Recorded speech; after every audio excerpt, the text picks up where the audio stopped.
Et la prêtresse reprit la parole et dit : « Parle-nous de la raison et de la passion. »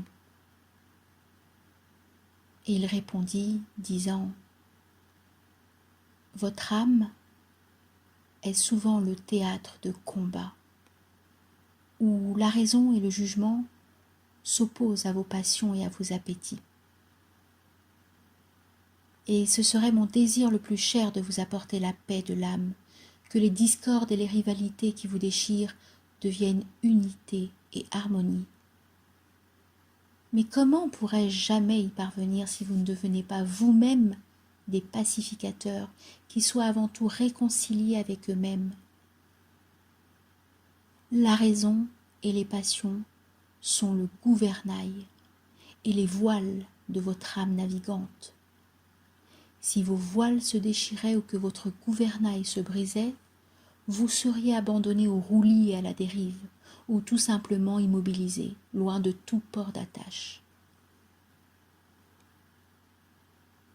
La raison gouvernant seule, en effet, ne sait qu'étouffer toute spontanéité, tandis que les passions auxquelles on laisse libre cours sont comme des brasiers ravageant tout avant de se consumer.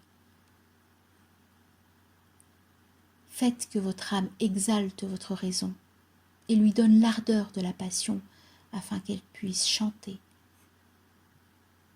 Et faites qu'elle gouverne vos passions par la raison, afin que vos passions se renouvellent à chaque jour dans leur propre mort, comme le phénix s'élève toujours au-dessus de ses cendres.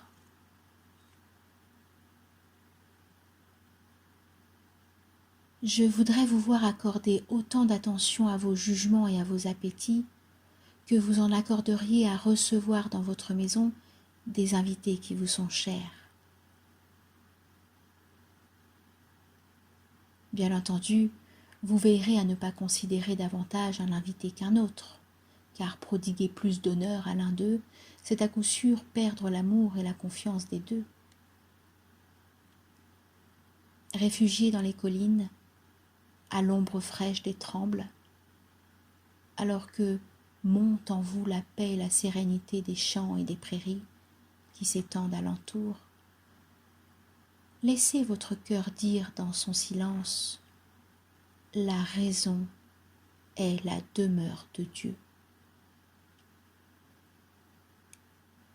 Et quand l'orage menace et qu'un vent terrible déferle sur la forêt, que le tonnerre et l'éclair proclament toute la majesté du ciel, alors dites-vous dans l'effroi de votre cœur : la passion est le mouvement de Dieu.